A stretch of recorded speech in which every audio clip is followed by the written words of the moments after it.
ఒక నీళ్ళు ఇచ్చిండ్రా? ఏం తెచ్చారు? ఒక చెరువు తెచ్చిండ్రా?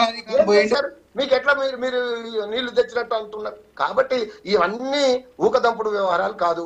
లెక్కలు చూపెట్టండి. మీరు కేసీఆర్ హరీష్ రావు గారు అన్నారుగా, రమ్మానండి, రండి చూపెట్టండి. అసెంబ్లీ హరీష్ రావు గారు అంటున్నారు అదే నేను రెడీగా ఉన్న అసెంబ్లీలో తేల్చుకుందాం రా అంటున్నాడు. హరీష్ రావు గారు కూడా సవాల్ విసురుతున్నాడు.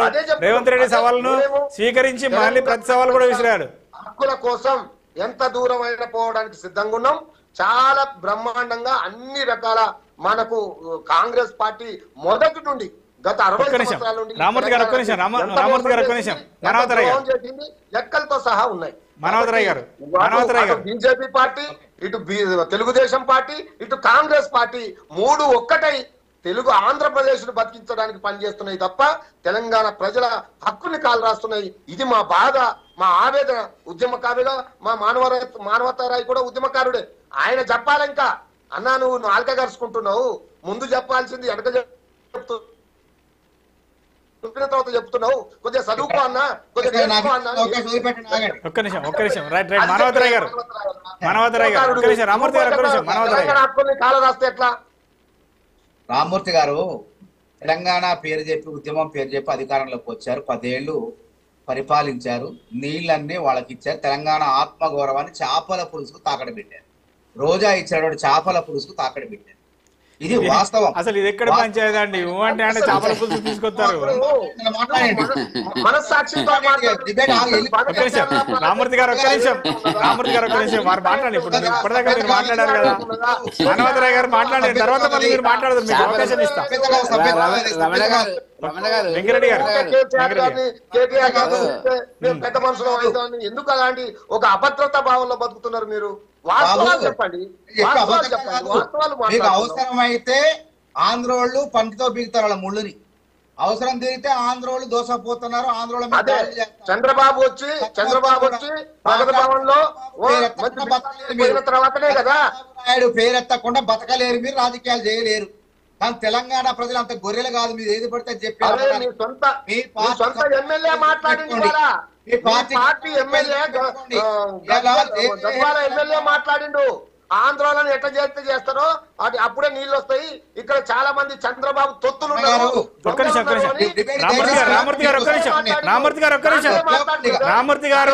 మానవతరాయ్ గారు మాట్లాడండి, మళ్ళీ మీకు అవకాశం ఇస్తాను. మాట్లాడకండి. ఒక్క నిమిషం రామూర్తి గారు 1 మినిట్. మానవతరాయ్ గారు ప్లీజ్ కంట్రోల్.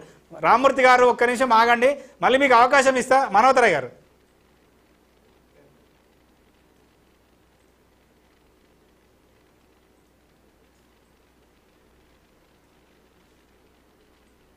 ఇప్పుడు రమణ గారు, హలో మానవతరాయ్ గారు మాట్లాడినాడు. ఒక్క నిమిషం, మళ్ళీ మీకు అవకాశం ఇస్తా. నువ్వు చెప్పిన ఆరైంది. రైట్ మీరు మాట్లాడండి. రామూర్తి గారు మాట్లాడండి, తర్వాత వెంకరెడ్డి గారితో మనం వాస్తవాలు మాట్లాడుకోవాలి. హరీష్ రావు గారు మాట్లాడినా, సీఎం రేవంత్ రెడ్డి గారు మాట్లాడినా, కాంగ్రెస్ వాళ్ళు ఇంకా ఎవరు మాట్లాడినా, బీజేపీ వాళ్ళు ఎవరు మాట్లాడినా, బీఆర్ఎస్ పార్టీ ఎవరు మాట్లాడినా వాస్తవాలు మాత్రమే మనం డాక్యుమెంట్ ప్రూఫ్ తోటే మాట్లాడాల్సిన అవసరం ఉంటుంది. సరే, మీరు సడన్ గా నన్ను ఇవాళ రమ్మన్నారు కాబట్టి నా దగ్గర మొత్తం ఉన్నాయి, దానికి సంబంధించిన డేటా మేము అన్ని నేర్చుకుంటున్నాం. మేము ఉత్తరనే వేగ్గా మాట్లాడాలి. ప్రతి దాంట్లో మొన్న తెలంగాణ భవన్ లో హరీష్ రావు గారు పవర్ పాయింట్ ప్రెజెంటేషన్ ఇచ్చినప్పుడు దానికి సంబంధించిన మొత్తం డేటా కూడా మీకు ఇచ్చారు. అందరికి బుక్లెట్స్ కూడా దాంట్లో నేను కూడా ఉన్నాను. కాబట్టి ఉత్తగా వేగ్గా మాట్లాడడం లేదు, అన్ని తెలుసుకొని చదువుకొని నేర్చుకొని మాట్లాడుతున్నాం. మన కోసం, మన ప్రజల కోసం, మన రాష్ట్ర హక్కుల కోసం, మనకు రావాల్సిన నీటి హక్కుల కోసం మాత్రమే మాట్లాడుతున్నాం. కాబట్టి ఎవరు మాట్లాడినా, అటు బీజేపీ పెద్దలు వెంకటరెడ్డి గారు మాట్లాడినా, మానవతరాయ్ గారు మాట్లాడినా, అదే వేరే రాష్ట్రం గురించి హక్కుల గురించి మాట్లాడతారు ఏందబ్బా? మన రాష్ట్రానికి గత ప్రభుత్వం ఏం చేసింది? పోయి మేము కాంగ్రెస్ ను ఊకే తిడితే వస్తారా? తెలుగుదేశం పార్టీని ఊకే తిడితే వస్తుందా? అది కాదు కదా.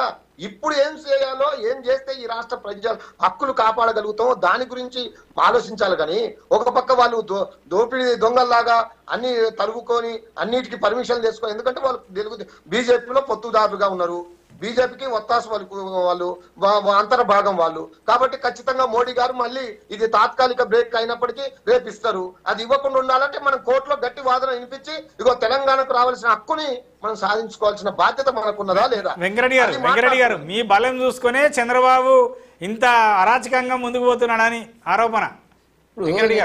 రమణ గారు నేను చెప్పినా కదా, టిఆర్ఎస్ వాళ్ళకి కాంగ్రెస్ వాళ్ళకి ఆ సమస్య పరిష్కరించాలని లేదు. ఏ రకంగా రెండు ప్రాంతాలకు సరైనటువంటి న్యాయం జరగాల వీలైనంత వరకు పూర్తిగా 100% కాకుండా ఓ ప్రాంతానికి 99-98% ఇంకో ప్రాంతానికి అయినా కూడా పర్వాలేదు ఆ పద్ధతిలో కూడా పరిష్కరించేటువంటి ప్రయత్నం లోపల వాళ్ళు లేదు. వాళ్ళ రాజకీయ ఎత్తుగడ రాజకీయ భవిష్యత్తు టీఆర్ఎస్ కి ఇప్పుడు ఇదే. నిజానికి ఉద్యమకారుడైనటువంటి కేసీఆర్ గారు ఆ రోజు మాట్లాడినప్పుడు నాకైతే హృదయం చెల్లించింది. ఏది బేసిసాలు లేవు బేసిన్లు లేవు అనే మాట బేసిన్లు లేవు. అది చాలా అధ్వానమైన కామెంట్ అండి ఆయన మాట్లాడినటువంటిది. నేను ఉద్యమకారుడివి, తెలంగాణ ఉద్యమంలో కీలక పాత్ర ఉంది, నీకు హక్కుల కోసం పోరాడిన మాట వాస్తవం ఉంది. వాళ్ళు అట్లా మాట్లాడి ఇవాళ ఇట్లా మాట్లాడి ఈ రకరకాలుగా మాట్లాడితే ఎవరు నమ్ముతారండి వీళ్ళని? మాట్లాడొచ్చానండి ఆ మాట? మీరు ఆ జగన్ని పిలిచి దావతులు చేసుకొని మంచిగా సమాధానం చెప్పాలి దానికి. అదే చేసి మీరు అన్నట్టు అక్కడ వస్తా తిరుపతికి వెళ్ళి వస్తా ఆమె దగ్గర ఆగి అక్కడ నిజానికి చేపల పులుసు తిని చేసి ఆ కామెంట్ ఏదైతే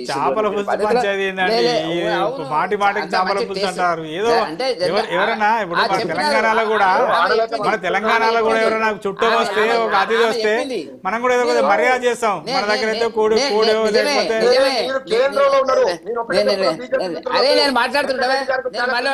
అదండి మన తెలంగాణలో కూడా ఒక సాంప్రదాయం ఉంది. మన చుట్టూ వస్తే మన ఇంట్లో కోడి కూడా కొడుకులు పోసి పెడతాం వాళ్ళకి, ఎందుకంటే గౌరవంగా గౌరవించాలని. ఒక్కటే క్వశ్చన్, దానికి సమాధానం చెప్పండి. ఒక్కటే క్వశ్చన్ నేను అడిగేది ఏంటంటే, మీరు కేంద్రంలో ఉన్నారు, మీరు నిజంగా తెలంగాణ బిడ్డలైతే ఇక్కడ 8 బనకషర్లను ఆపే ప్రయత్నం చెయ్యండి. మీ బోడీ గారికి చెప్పి ఆంధ్రప్రదేశ్ కు అప్పనంగా అంటిపెట్టకుండా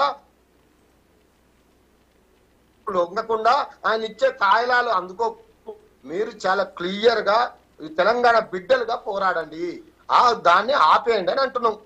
దాని మీద ఒకటే రామూర్తి గారు, మేము తెలంగాణ బిడ్డలమైన సర్టిఫికేట్ ఇవ్వాల్సిన అవసరం లేదు మీకు. ఇలా మేము తెలంగాణలో మీరు చేసిన మోసాలు ఏంది, మీరు వచ్చిన తర్వాత ఏం చేసినారో ఆ చర్చకు నేను పోని. ఇప్పుడు ఎట్లా మాట్లాడినా కథ తిరిగి ఏం చెప్తారండి? ఏ లేవు బెసిసాలు ఎవరు మాట్లాడినోడు ఇలా మళ్ళీ తెలంగాణ హక్కుల కోసం నీటి కోసం మాట్లాడే హరీష్ రావుకి ఏమక్కుదండి? ఆయన మొత్తం నేను అడుగుతున్నా ఇలా ఆ మాట అనొచ్చా? ఆయన తెలంగాణ ఉద్యమకారుడు ఆ మాట అనొచ్చా? ఇద్దరు తీసిపడేసిన తెలంగాణ మీరు ఇవాళ మళ్ళీ మాట్లాడుతున్నారు. ఎందుకంటే అడ్రస్ పోయినారు కాబట్టి ఏమని మాట్లాడిండు? బేసిసాలు బేసిన్లు లేవని అనొచ్చా? ఒక ముఖ్యమంత్రి స్థాయిలో అనొచ్చా? దాని అర్థమైంది చెప్పమని. అంటే ఏమర్థం అంటున్నా అంటే ఏం లేదు, ఎవరైనా నేను అన్నది కాదు. అది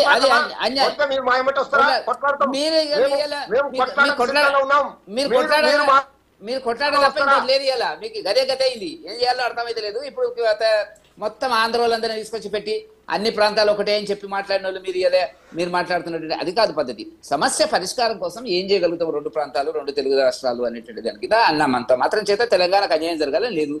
మీటింగ్ జరగాల, ముఖ్యమంత్రిని కూర్చోవాలా, అపెక్స్ బాడీ ఉంది, జలశక్తి మంత్రిత్వ శాఖ ఉంది, కేంద్ర ప్రభుత్వం ఉంది, ట్రిబ్యునల్స్ ఉన్నాయి. ఇవన్నిటి కూర్చొని మాట్లాడుకోవాలి తప్ప ఇది ఇట్లనే ఉంటే బాగుండని మీరు ఇద్దరు కూడా మీరేమో మాకు సుట్టిరికం ఉంది టీడీపీతోనే మీరంటారు, వాళ్ళు కూడా మాకు టీడీపీతో సుట్టిరికం ఉంది అనేటువంటిది. దీని మీద మీరు బతకాలని చూస్తున్నారు. ప్రజలు అట్లా చూడరండి. పరిష్కారం శాంతియుత పరిష్కారం కావాలా, ఎవరికి ఎంత అనేటువంటిది 900 రమణ గారు 968 తెలంగాణ గోదావరిలో 512 ఆంధ్ర ప్రాంతానికి ఇచ్చినప్పుడు ఆనాటికి ఇంకా మిగులు జలాలు ఉన్నాయా లేదా? దాని రిపోర్ట్ ఏంది? ఏ బేస్ మీద ఇచ్చిండు? ఆనాటికి వరద జలాలు కేసీఆర్ ఉండొచ్చు ఎంత, అది కాదు రామూర్తి గారు.